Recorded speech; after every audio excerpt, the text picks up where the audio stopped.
Good morning friends. आज एक नया पॉइंट देखते हैं, इलेक्ट्रिक पावर।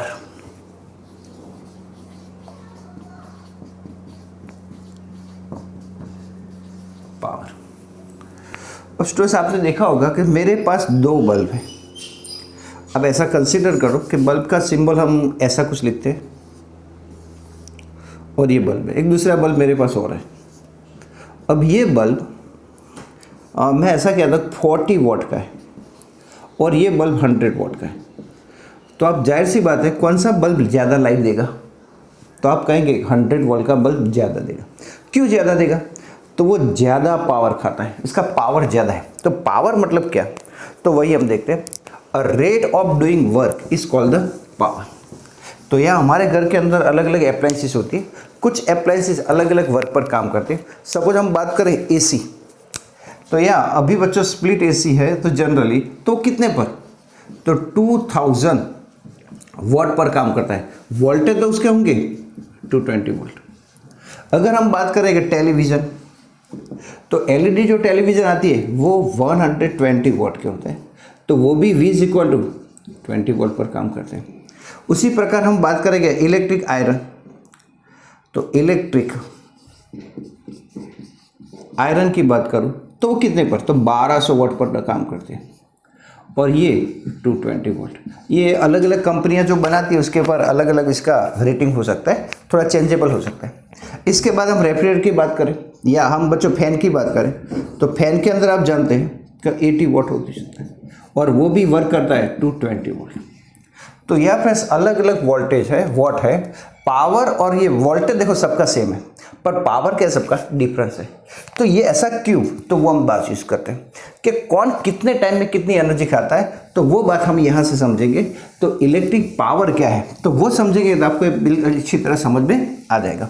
एक और भी क्वेश्चन है कि हमारे घर के अंदर इलेक्ट्रिसिटी का जो बिल आता है वो कैसे कैलकुलेट होता होगा, तो वो भी हम यहाँ देखेंगे। तो इलेक्ट्रिक पावर, तो इलेक्ट्रिक पावर के पहले मैं डेफिनेशन लिखूंगा। मैं लिखूंगा rate of doing work is called electric power.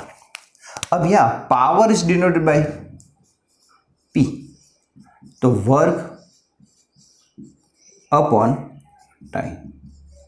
यहां मैं इसको पावर को P से डिनोटेट करता हूं, वर्क मतलब W और टाइम को हम T कह सकते हैं।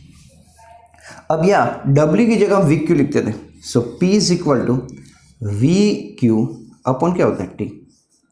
अब आप पढ़े थे Q अपॉन T को हम बोलते थे I, है ना? तो P इज इक्वल हम लिख देते VI और यहाँ आप रीजन कह सकते हैं कि Q upon T is equal to होता है I करंट। तो P is equal to VI है। अभी मैं यहाँ ओम्स लॉ लगा देता हूँ।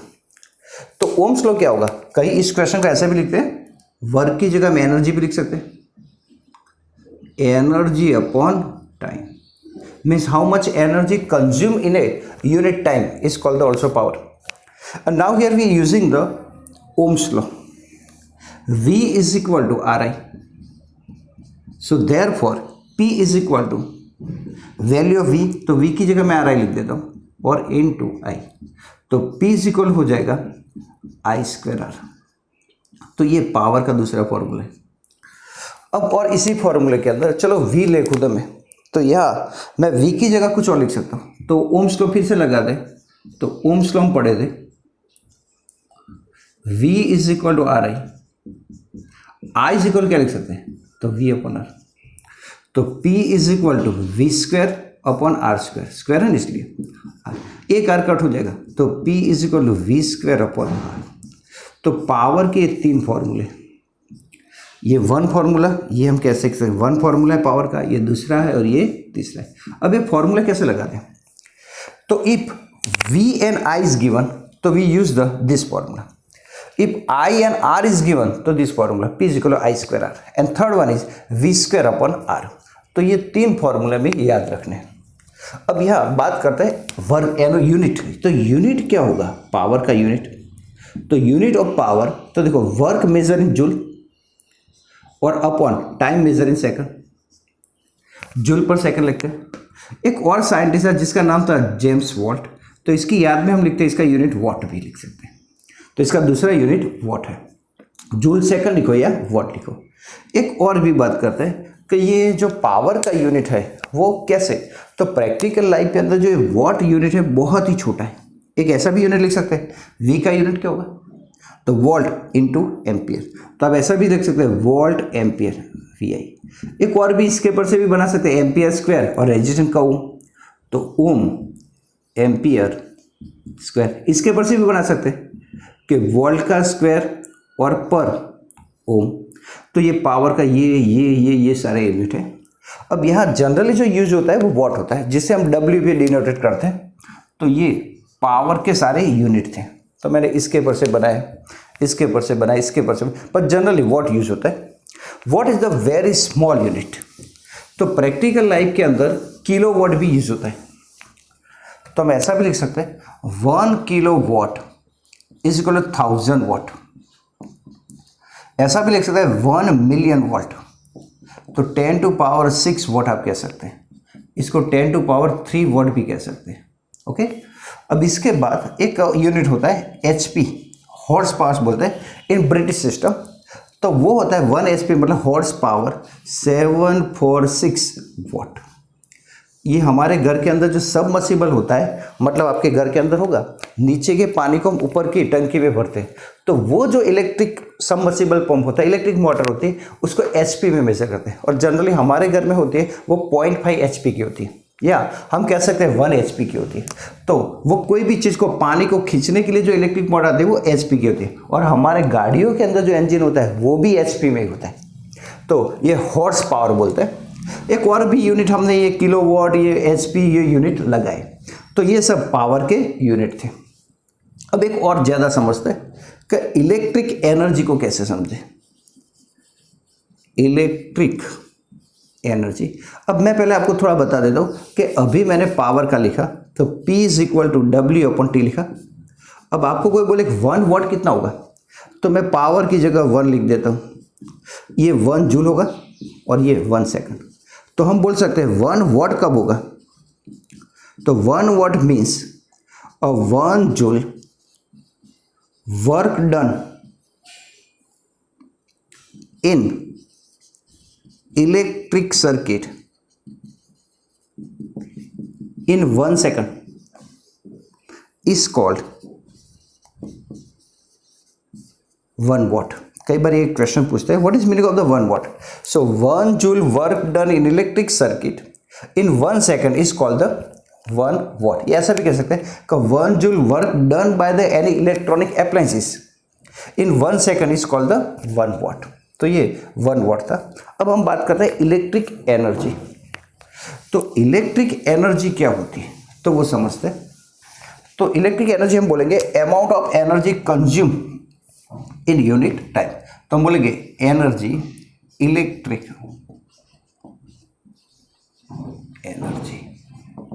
तो amount of the energy consume in A electric circuit is called the electric energy. तो अभी हमने P का फॉर्मूला लिखा था, तो W/T। तो अब W इज इक्वल क्या लिख सकते हैं, PT लिख सकते हैं। यहाँ एनर्जी को आप E से भी बता सकते हैं, PT। तो ये एनर्जी का फॉर्मूला है। एनर्जी का फॉर्मूला जनरली यूनिट होता है तो जूल होता है। या हम इसके लिए छोटा सा यूनिट हम यूज करें तो जूल सेकंड भी यूज कर सकते हैं, जूल सेकंड। अब यहाँ मैं बात करूँ कि एनर्जी का एक और भी यूनिट है, kilowatt hour. Kilowatt hour है, इसका मतलब क्या होगा, तो 1 किलो वॉट मतलब 1 आवर, 1 आवर में कितने, मतलब 1 किलो वॉट यूज हो जाए तो इसको बोलते हैं 1 किलो वॉट। और इसका कॉमर्शियल इसका यूनिट है 1 यूनिट। 1 किलो वॉट आवर बोलो या 1 यूनिट बोलो, इसका मतलब क्या होगा, तो देखो किलो का मतलब होता है 1000 और 1 आवर मीन्स 3600। तो हम लिख सकते हैं 3600 एंड 000, 36 लाख। या ऐसा भी लिख सकते हैं 3.6। तो कितने हैं, 1 2 3 4 5 और ये 6 जूल एनर्जी। अगर एक यूनिट इलेक्ट्रिसिटी हम यूज़ करें तो 3.6 into 10 to power 6 joule energy use होती है। तो यहाँ अलग अलग अप्लायंसेस कितनी एनर्जी यूज़ करती है 1 आवर के अंदर, तो हम उसको 1 यूनिट से करते हैं और ये 1 यूनिट में हम इतनी एनर्जी यूज़ करते हैं।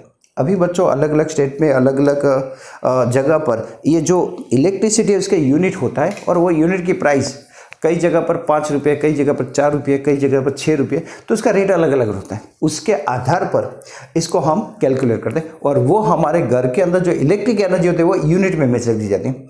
मतलब आपके घर के अंदर जितने भी अप्लाइंसेस है वो कितनी टोटल एनर्जी यूज़ करते हैं उसको यूनिट में कन्वर्ट करो, और फिर एक यूनिट का जितना रेट होता है उससे मल्टीप्लाई कर दो, तो हमारा आंसर इलेक्ट्रिसिटी का बिल आ जाएगा। तो ये 1 यूनिट था। और एक बात याद रखना बच्चों कि जो किलोवाट आवर या 1 यूनिट है it is a commercial unit of electric energy. तो ये पावर का यूनिट नहीं है, एनर्जी का यूनिट है। कई लोग बच्चे गलती करते हैं, this is the unit of the energy है, ये किलोवाट आवर वो एनर्जी का यूनिट है। अब यहाँ पर थोड़ी सी हम एक बात कर सकते हैं कि कोई भी जगह पर पावर कितना यूज होगा, कैसे होगा, तो 1 यूनिट कब होगा, सिंपल लैंग्वेज में कहना होगा तो मैं ऐसा कह सकता हूँ कि 100 वोल्ट के बल्ब में ऐसे 10 बल्ब,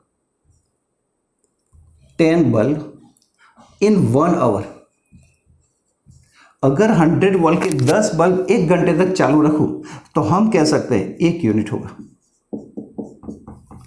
तो वो 1 यूनिट होगा। तो हम इसको ऐसा कह सकते हैं 100 वोल्ट के ऐसे 10 बल्ब 1 घंटे तक कंटिन्यूस चालू रखे तो हम कह सकते हैं 1 यूनिट इलेक्ट्रिसिटी या इलेक्ट्रिक एनर्जी यूज हुई है। तो ये इलेक्ट्रिक पावर की बात थी। और इलेक्ट्रिक पावर आप जानते हैं कि कोई भी जगह पर W पीछे लिखा होता है, आपको समझ ले रहा है पावर वो कितने एनर्जी यूज करता है।